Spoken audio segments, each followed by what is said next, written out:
Hi students, welcome to doctor CSR academy.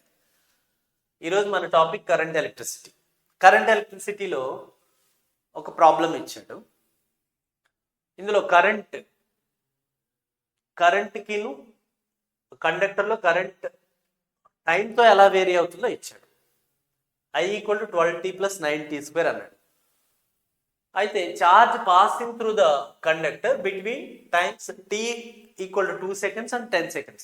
ఆ time ఇంటర్వెల్లో ఎంత charge flow అయింది అన్నాడు. ఇక్కడ మనకి కరెంట్ అనేది టైం డిపెండెంట్ ఫంక్షన్ ఇచ్చాడు.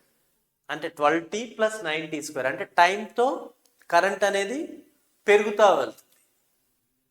ఇచ్చిన సర్క్యూట్లో కరెంట్ అనేది టైంతో పెరుగుతూ వెళ్తుంది, అంటే టైం వేరియబుల్ ఫంక్షన్ అనమాట. మరి ఇలా ఇచ్చినప్పుడు మరి ఐ ఇలా ఇచ్చాడు, టైం వేరియబుల్ ఫంక్షన్. దాని నుంచి ఛార్జ్ ఎలా ఫైండ్ అవుట్ చేయాలి? ఆ ఇంటర్వెల్లో ఎంత ఛార్జ్ ఫ్లో అయింది, 2 seconds నుంచి 9 seconds. మరి ఇలాంటి ప్రాబ్లమ్స్ని ఎలా అప్రోచ్ అవ్వాలి, ఏ ఫార్ములా యూజ్ చేసి ఏ కాన్సెప్ట్ పరంగా మనం ఈ ప్రాబ్లమ్ సాల్వ్ చేయాలి అని కావాలి అంటే మీరు doctor CSR academy app download చేసుకోండి. దీని గురించి ఎలాబొరేటెడ్గా యూట్యూబ్ ఛానల్లో కూడా మీకు వివరంగా చెప్పబడింది. Okay, thank you.